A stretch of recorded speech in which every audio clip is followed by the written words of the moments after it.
नमस्कार दोस्तों, मैं हूं Ashish Shukla from deep knowledge. आज हम लोग पढ़ेंगे कि हमारे मन में कैसे ये एटीट्यूड आता है कि छोड़ो यार, जाने दो। हम कैसे और कब गिव अप कर देते हैं। बहुत बार हम लोग गिव अप नहीं करते हैं, लेकिन बहुत बार हम लोगों के मन में ऐसा आता है कि छोड़ो, अब नहीं हो पाएगा हमसे। वो कैसे होता है और उसका सोल्यूशन क्या है। सब्सक्राइब करिए और बेल बटन दबाकर डीप नॉलेज की वीडियोस सबसे पहले पाइए।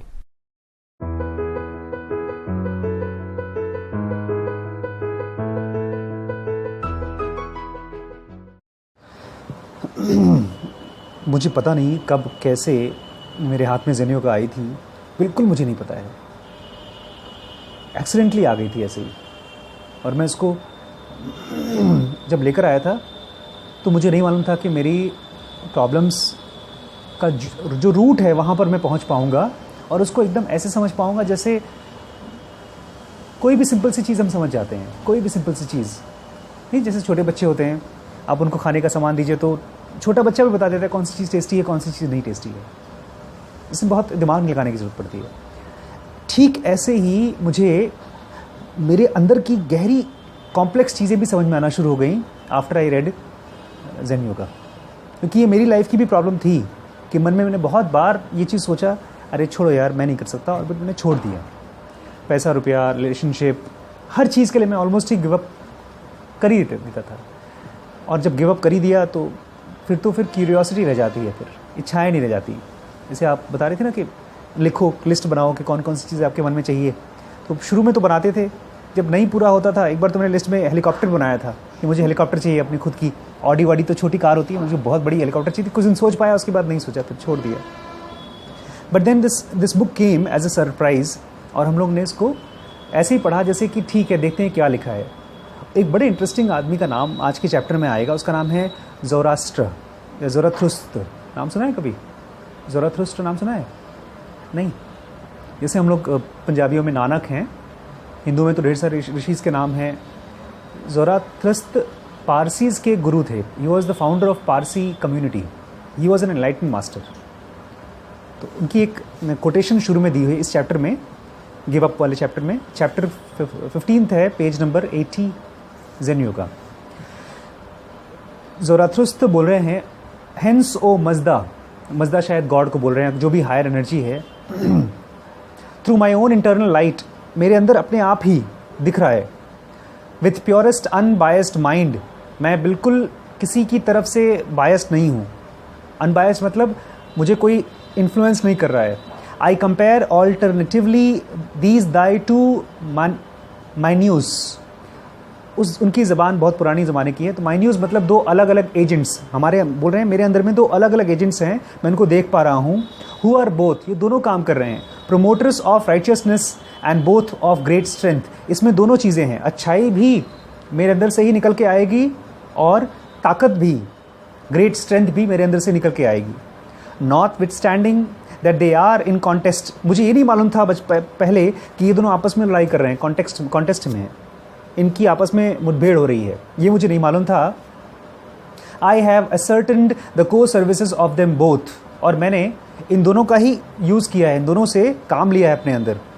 The spirit of both of whom work together in association, इन दोनों का स्पिरिट हमारे अंदर में काम करता है। ये आज से करीब 1,500-2 हज़ार साल पहले लिखी गई होगी। ज़ोराथुस्त्र के बारे में बोला जाता है कि ये एनलाइटन मास्टर थे। इनके साथ शायद कम्युनिटी, छोटी सी कम्युनिटी थी इनकी, पारसीज़ की। जब इंडिया में आए थे तो गुजरात के बॉर्डर पे अपने शिप में कुछ लोगों को लेकर आए थे, और शिप जब यहाँ उतरे तो यहाँ के राजा, इंडियन जो किंग्स थे, उन्होंने कहा कि हमारी कम्युनिटी में बहुत सब हमारा ओवर पॉपुलेटेड है, हम लोग, प्लीज़ यहाँ पर ज़रूरत नहीं है आप लोगों की, हमारे पास जगह नहीं है।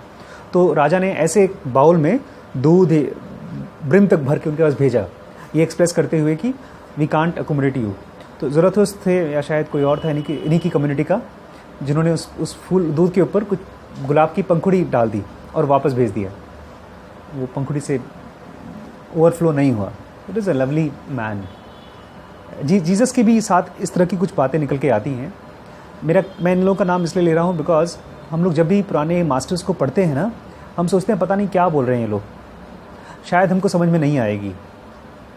लेकिन अगर हम इस एटीट्यूड से कि चाहे एक दिन लग जाए, चाहे 10 दिन, चाहे 50 दिन, चाहे 100 दिन, चाहे एक लाइफ लग जाए, लेकिन मैं इस चीज़ को समझना चाहता हूँ कि एनलाइटन मास्टर्स ने क्या लिखा है, तब वो समझ में आ जाता है। शायद यही एटीट्यूड था जिसकी वजह से मुझे ज़ेन योगा मिली। ऐसी कोई भाषा जिसके ज़रिए मैं समझूँ। पीजे सहर कह रहे हैं, जो ज़रथुस्त्र बोल रहे हैं, स्ट्रगल बिटवीन मान्यास, वो क्या है पता है? It is the struggle between your I centre on one side and E, S and M centre on other side. हमारे ही अंदर में एक तरफ होता है आई सेंटर, चीज़ों को समझता है, उनको जानता है और सही काम करता है। सही काम मतलब वो जो आपको इस मिजरेबल दुनिया से हमेशा हमेशा के लिए आज़ाद कर सके। जब मैं ये कहता हूँ ना, इसका बहुत गहरा मतलब है। डेथ पर एक्चुअल विजय पा सकते हैं हम लोग। ये जो फिजिकल बॉडी है, ये इसमें कभी कभी कैंसर होता है ऐसा नहीं है, इसमें कभी कभी हार्ट अटैक होता है ऐसा नहीं है, ये अपने आप में ही कैंसर है। बिकॉज ये अल्टीमेटली जिनको हार्ट अटैक होता है वो शायद आज मर रहे हैं, जिनको हार्ट अटैक नहीं हो रहा है वो 10 साल बाद मरेंगे या 50 साल बाद मरेंगे, लेकिन जब भी मरेंगे it will be as miserable as today. और उस चीज़ पर अगर हमको हासिल करनी है विजय, और अगर ऐसी कोई विजय पॉसिबल है, उस चीज़ को हासिल कराता है हमारा आई सेंटर। आई सेंटर इसीलिए राइट है, अदरवाइज उसका राइट होने का कोई पर्पज़ नहीं है। अदरवाइज तो हमारा इमोशंस जो ई सेंटर है और एस सेंटर जो सेक्स का सेंटर है वो बड़ा अच्छा है यार, हमको रोज़ एंजॉय कराता है, अच्छे अच्छे भोजन खाते हैं हम। आज में एक मोटा सा आदमी आया था, खूब मोटा सा अमीर आदमी आया था हमारे यहाँ। मैंने उनसे पूछा, आपकी तो बड़ी दुकान है ना? उनकी खूब बड़ी दुकान है वहाँ पे मार्केट में, कपड़ों की बड़ी दुकान है। तो मैंने उनसे पूछा, आपकी फिजिकल बॉडी में क्या मतलब आपकी परेशानी क्या है बाबूजी? जब अल्ट्रासाउंड कर रहा था बोलते, अरे बेटा पूछो मत, बहुत ढेर सारी परेशानी है। जब उन्होंने बोलना शुरू किया तो खाली 5 मिनट बोलते ही रहे बस परेशानियों पे। डायबिटीज़ भी है, शुगर है, ये दिक्कत है, वो दिक्कत है, पैरों में सूजन है। ये जो प्रॉब्लम्स हैं वो इसलिए हैं बिकॉज हमारी जो ई सेंटर और एस सेंटर हैं, they help us to enjoy what ever we want to enjoy, and in that process of enjoyment it is a by product. Disease, obesity, luxury, habits, they are by products. मैं ये कतई नहीं बोल रहा हूँ कि ये ख़राब हैं, मैं खाली बोल रहा हूँ कि आई सेंटर का काम है दुनिया में वो हर चीज़ को समझना और हर चीज़ की वैल्यू समझना। अगर हमारे अंदर में कोई ऐसी चीज़ है जो डेथ के बियॉन्ड है तो उसको पाना आई सेंटर का काम है। अगर डेथ के बियॉन्ड हम जाते हैं तो कैसा होगा सर? क्या हम बहुत साल तक जीते रहेंगे, कभी मरेंगे ही नहीं? इसको बोलते हैं एटर्निटी, बहुत साल तक। एटर्निटी में जब हम लोग सोचते हैं ना तो हम लोग बोलते हैं कि करोड़ों करोड़ों साल लग जाएंगे ना। एटर्निटी का कुछ और ही मतलब है, बड़ा अच्छे से बोला है पीजे सहर जी ने। Eternity does not and can not mean limitless existence. Eternity is a change in the mode of consciousness. जिस तरह से हम आज दुनिया को देख रहे हैं वो एक कॉन्शियसनेस है। जब हम दुखी होते हैं और दुनिया को देखते हैं, that is a mode of consciousness. जब हम एक क्वेश्चन पूछते हैं कि क्या ये प्रॉब्लम हमेशा रहेगी, क्या कभी खत्म नहीं होगी, एक मोड ऑफ कॉन्शियसनेस है। एटर्निटी का मतलब है there is one form of consciousness in which man experiences the categories of time. एक में तो हम टाइम को एक्सपीरियंस करते हैं और एक ऐसा है जिसमें हम टाइम को एक्सपीरियंस करते ही नहीं, वो टाइम हमको टच ही नहीं करता। ये टाइम तभी है जब तक हमारे पास ये बॉडी है। क्या ऐसी भी कोई स्टेट है जिसमें बॉडी ना हो और हम हो? यही क्वेश्चन रहा है जितने भी एनलाइटन मास्टर्स हुए। ये कोई मिस्टिकल पावर का पागलपन नहीं कि मुझे पावर मिल जाए, मैं ताकतवर हो जाऊं, दुनिया पर काबू कर लूं ना। ये एक ऐसा एग्जिस्टेंस है कि उसमें फिजिकल बॉडी और उसके शरीर का मतलब पता मालूम है आपको? शरीर मतलब एक ऐसी चीज जो मरती है, समथिंग दैट इज डेथेबल। इसको अगर मैं और भी थोड़ा क्रूअल तरीके से बोलूं तो ऐसी कोई चीज जो सड़ती है। सड़ना और मरना कोई अलग नहीं है ना, तो कैसे पॉसिबल है? एक तरफ है इंटेलिजेंस जो चीज़ों को समझता है सही सही, और दूसरी तरफ है इमोशन और सेक्स, और ये दोनों आपस में लड़ाई करते रहते हैं। ये चैप्टर बहुत ही इंटरेस्टिंग है बिकॉज इसमें 2 एग्जाम्पल दिए हैं।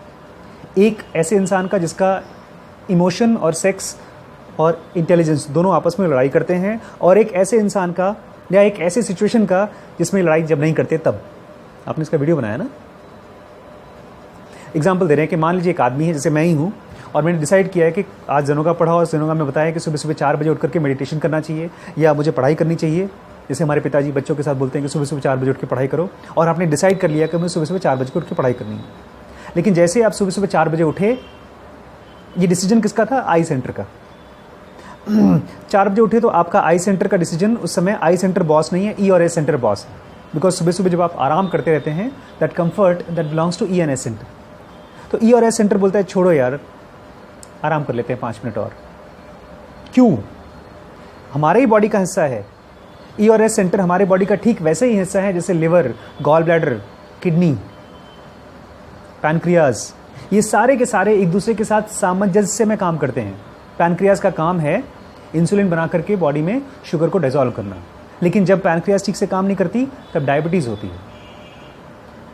तो हमारे ही अंदर इमोशन और सेक्स, हमारे इंटेलिजेंस ने जो डिसीजन लिया है उसके खिलाफ एक डिसीजन फॉलो कर देता है। बोलता है नहीं नहीं, तुमने डिसाइड किया सुबह उठना है, हम 1 घंटे 2 घंटे बाद उठेंगे जब आराम करके, तब। दोनों फाइट कर रहे हैं। एक ही घर में, एक ही ऑफिस में, एक ही कंपनी में जनरल मैनेजर ने बोला है कि ये चीज़ होगा और नीचे के बॉसेस ने बोला ये नहीं होगा। तो आपने देखा है बहुत बहुत बार ऐसा होता है। यूनियन लेबर मुर्दाबाद स्ट्राइक करती है अगेंस्ट मैनेजमेंट। ठीक वैसा ही हमारी बॉडी के अंदर होता है, और फिर हम उसको पोस्टपोन कर देते, छोड़ो 2 घंटे बाद से उठेंगे। फिर 7 बजे उठे, अगर आपकी शादी हो गई, आपकी वाइफ बगल में है, आपकी हस्बैंड बगल में है और आप प्यार मोहब्बत करते हैं, आपने डिसाइड किया था कि नहीं आज मैं मेडिटेशन करूंगा, मैं ब्रह्मचर्य फॉलो करके मेडिटेशन करूंगा, फिर ब्रह्मचर्य टूट गया। मैं फिर से बता दूं, मैं किसी चीज़ को ख़राब नहीं बोल रहा हूँ, मैं एक प्रोसेस को स्टडी कर रहा हूँ ज़ेनोगा के हिसाब से। फिर आप एक कंपैशनेट रिलेशनशिप में उठे, लेकिन आपकी बॉडी ड्रेन हो गई। फिर आप 7 बजे उठते हैं, अब चालू होता है अंदर से सोलोंक्वी। सोलोंक्वी पता है? सॉलिलोक्वी। सॉलिलोक्वी इंग्लिश का बड़ा अच्छा वर्ड है, SOLILOQUY। इसका हिंदी में ट्रांसलेशन है आत्मभाषण, खुद से ही वार्तालाप करना। अरे यार कैसे आदमी हो तुम आशीष, तुम ऐसा कैसे कर सकते हो, तुमने डिसाइड किया था करने के लिए, तुम ही नहीं कर रहे हो, तुम ऐसा क्यों करते हो। अपने आप को ही गाली दे रहे हैं हम, अपने आप को गाली नहीं दे रहे हैं। हमारा आई सेंटर अब थोड़ा सा जगह है और वो ई और एस सेंटर को डांट रहा है। आपस में लड़ाई चल रही है। जैसे पेट दर्द होता है तो आपस में लड़ाई होती है, आपका पेट ही आप ही को दर्द दे रहा है। और ये कहानी है हर इंसान की, हर समय की। मुझे प्यार हो गया एक लड़की से जो मेरे कास्ट की नहीं है। ई सेंटर और एस सेंटर उसके साथ जुड़ गए।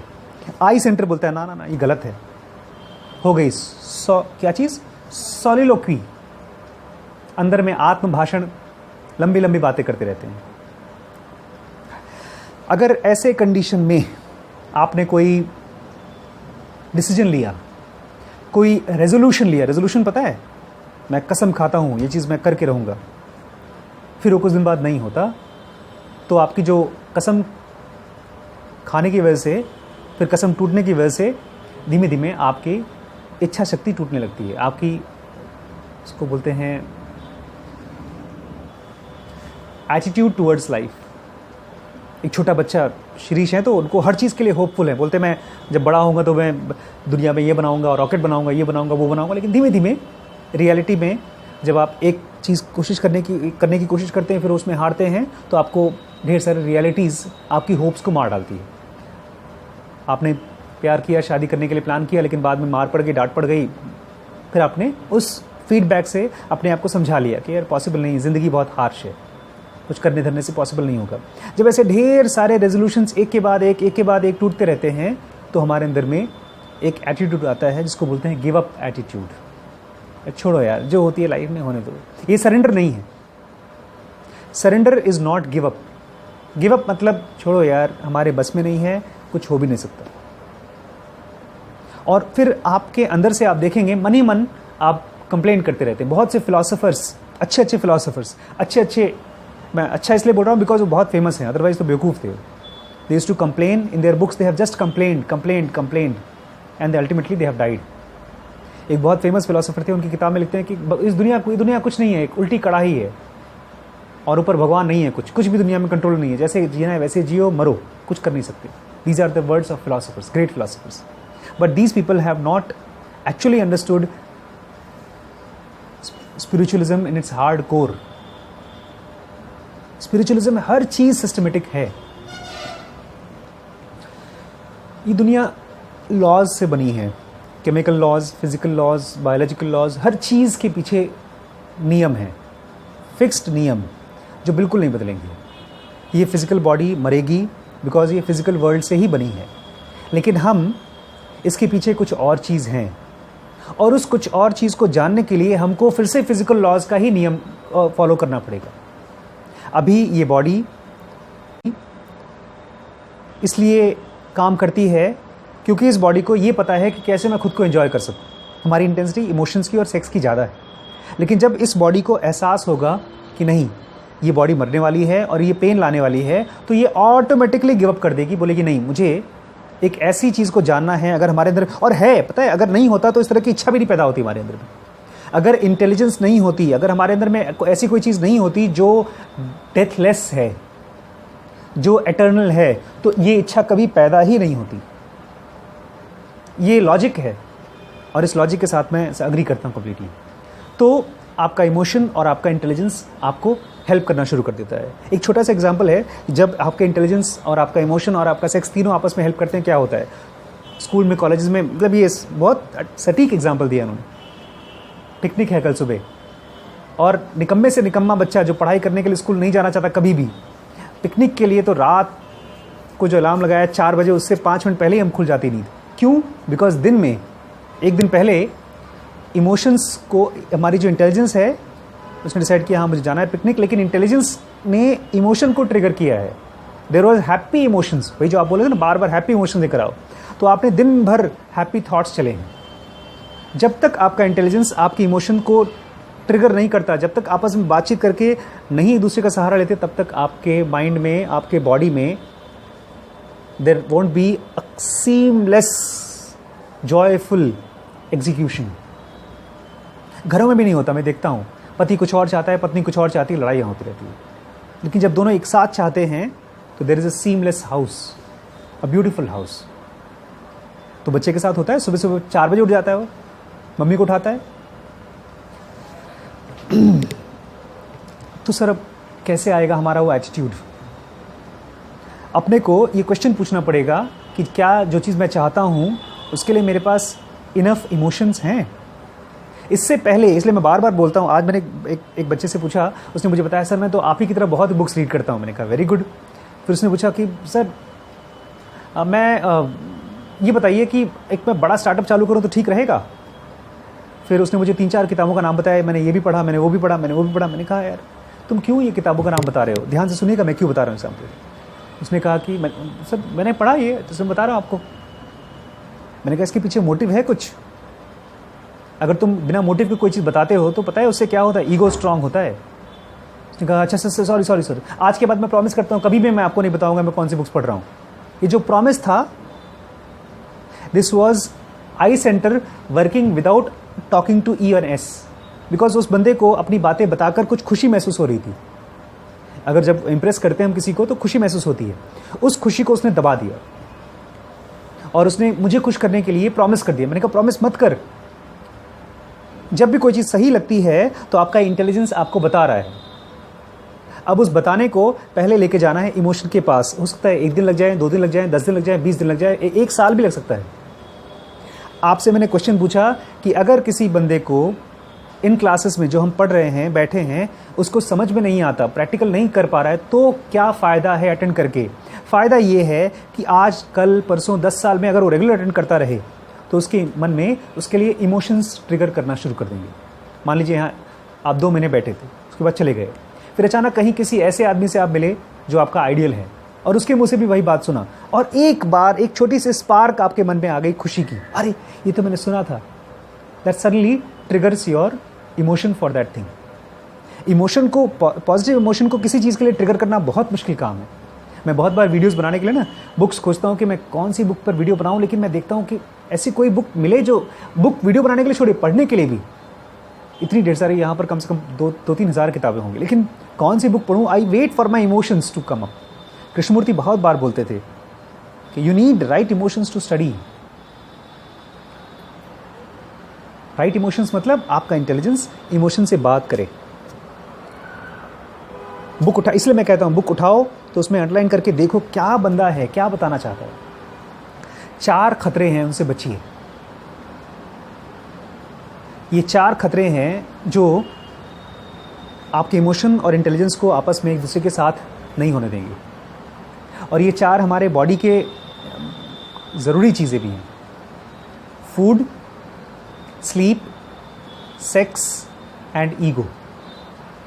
कोई भी हमको ज़्यादा खाना खिलाकर, या तो हमारी बॉडी हमको ज़्यादा खाना खिलाकर आलसी कर सकती है।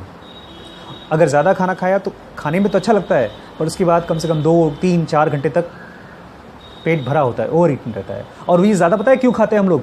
ये हमेशा हमारे इमोशंस का और सेक्स का रिएक्शन होता है अगेंस्ट इंटेलिजेंस।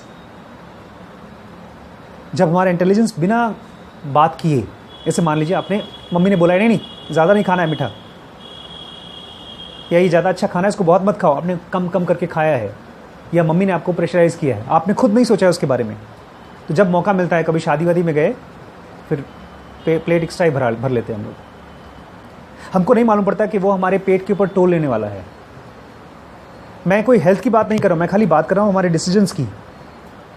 हमारे को अच्छा खाना खिलाकर कोई भी कुछ भी करा सकता है, ये जनों का बताती है। और मैं सही बोल रहा हूँ, मतलब नहीं बोलते ना, एक औरत अगर अपने पति के पॉकेट में हाथ डालना चाहती हो तो खाने के जरिए डाल सकती है। अच्छा अच्छा खाना खिलाए, उसके बाद चल के डायमंड नेकलेस खरीदवाए ज़बरदस्ती। वैसे वैसे आदमी भी कर सकते हैं अगर खाना बनाना जानते हो तो। स्लीप, नींद अच्छी चीज़ होती है, बट अगर स्पेसिफिक आवर्स में ना हो, जनों का आवर्स में, तो माइंड को डल करती है। सेक्स हम सब जानते हैं कि it makes us go out of control. जनोगा का बहुत ही विनम्र, बहुत ही हम्बल रिक्वेस्ट है कि B moderate with sex. Because physical body का 74% body is made up of sex, only 25% body is controllable.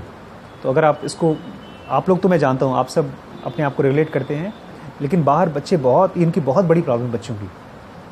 Moderate मतलब अपने आप को अननेसेसरी थॉट से बचाएं। और लास्ट में है ईगो। ये पूरे समाज ने खुला छूट दे रखा है, जा बेटा जहाँ जहाँ तुझे ईगो फुलफिल करना है कर।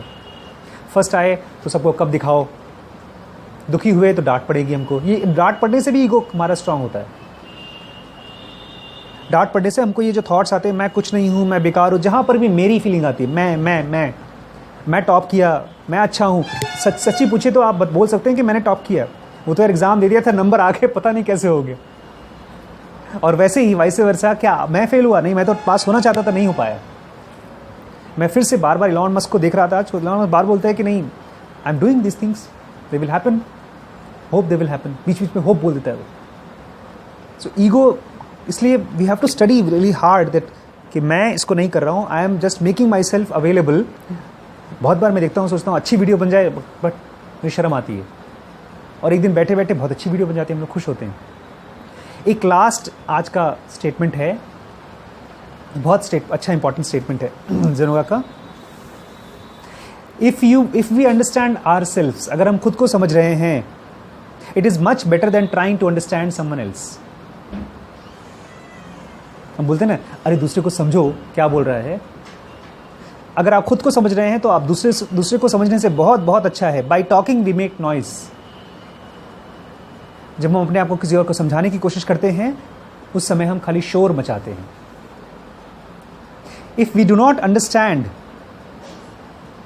हम कुछ बात करने से हम किसी को समझते नहीं हैं।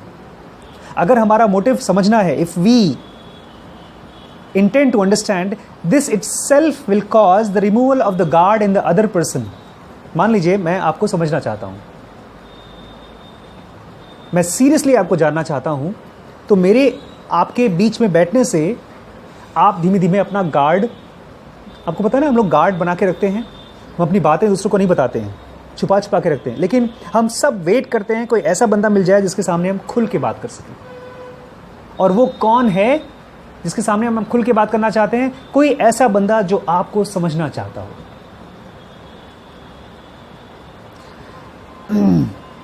If we want to understand something or someone, then the guard will be opened. We have to follow the right biological and chemical processes of lowering the intensity of ENS center. हमको biological method समझना पड़ेगा. हमारे जेनोगा book में ढेर सारे practices हैं, खाने के साथ, सोने के साथ, ब्रीदिंग के साथ, ढेर सारे प्रैक्टिसेस. लेकिन वो क्या हैं? Those are biological practices. Breathing एक बायोलॉजिकल प्रैक्टिस है. किस चीज़ के लिए? आपकी स्ट्रॉन्ग नेगेटिव इमोशन को और स्ट्रॉन्ग नेगेटिव सेक्स की इंटेंसिटी को कम करने के लिए. There is strong negative emotions and negative sex, because ये आया कहाँ से है? मार्केट से, मीडिया से. जब भी हम कहीं देखते हैं ना एक नेगेटिव चीज़ होते हुए, मुझे याद है वो मैं देख रहा था, कौन सी फिल्म थी, आमिर खान की फिल्म थी जिसमें गजनी. तो उसमें लास्ट सीन में Aamir Khan actually takes a big hammer and kills the मतलब उसका सर फोड़ता है विलन का. मुझे तो बड़ा अजीब लगा, बट तालियां बजी पीछे, पब्लिक की तालियां बजाएं. ये जो तालियां बजाना था, that is a negative emotion, that is not a positive emotion. क्यों? बिकॉज कहीं पर वायलेंस हो रहा है और ताली. हाँ, अगर मारा तो ठीक है, गलत किया और मारा. जैसे बहुत अच्छा वो एक जेन मॉनिस्ट मॉन्क बोलता है, फाइट कभी नहीं करना चाहिए जब तक मजबूरी ना हो. और एक जेन मॉन्क जब फाइट करता है तो he doesn't come back happy even after winning, because उसको किसी को मारना पड़ा है शांति लाने के लिए. तो because he doesn't want violence to happen in the world. ये सब करेंगे तो सर क्या होगा? हम अपने ही माइंड के अंदर में ना, हमने कुछ डिसीजन लिया, उस डिसीजन में इमोशन का अटैक हुआ, इसको हम समझ पाएंगे. जब हम समझ पाएंगे तो हम उस समय डिसीजन को रोकेंगे. अभी नहीं, हम अभी किसी को प्रॉमिस नहीं करेंगे, खुद को भी प्रॉमिस नहीं करेंगे. हम खाली ये कहेंगे, मैं कुछ करने की कोशिश करूँगा, आई विल ट्राई समथिंग. और एक बार, दो बार, चार बार ट्राई करने से, जैसे हमारे गुरु इलॉन मस्क बोलते हैं ना, we only do less number of mistakes. जितनी कम मिस्टेक्स करेंगे उतने हमारे सक्सेस के चांसेस थोड़े थोड़े बढ़ते जाएंगे. इसलिए जो आप लिस्ट बनाए थे ऑडी की के बजाय, हम लोगों को जो भी हमारी चीज़ें हैं, जो हम चीज़ें कर रहे हैं ना, उसमें थोड़ी थोड़ी कम मिस्टेक्स करें, ये कोशिश करना चाहिए, ये डिज़ायर करना चाहिए उसमें. और उसके लिए इमोशंस पैदा करें. अभी हमारे इमोशंस हुक्ड हैं बड़ी बड़ी चीज़ों के लिए. I want to be that 2 lakh per month का fellow. Let's be what we are, and थोड़ा सा जो बेटर होने वाला है उसके लिए इमोशंस हमारे पास पॉजिटिव हों. मैंने अपना सिंपल टारगेट कर दिया है. हम लोग वीडियोस बना रहे हैं और एक वीडियो के लिए आजकल 50-100 व्यूज़ मिल जाते हैं. तो अगर 100 की जगह 150 व्यूज़ मिल गया तो मैं बड़ा खुश. और अगर नहीं मिला तो इसका मतलब it was not worth it. It was not worth it का मतलब ये है कि इमोशन और इंटेलिजेंस दोनों आपस में मुस्कुरा रहे हैं, दुखी भी नहीं हो रहे हैं. लास्ट में हमेशा जेनोगा एक एक्सरसाइज देता है. कल भी हमने दिया ना एक्सरसाइज, आज भी दे रहे हैं. Take this thought for serious thinking. इस बात को थोड़ा सा सीरियसली आज जाके घर पे सोचिएगा. ये बड़ा अच्छा सेंटेंस है. Am I wrong when I think I am right? क्या जब मैं सोचता हूं कि मैं सही हूं उस समय मैं गलत हूं? And am I right when I think and consider that I am wrong? बहुत बार ऐसा होता है ना, मैंने जो बोला था वो सही था,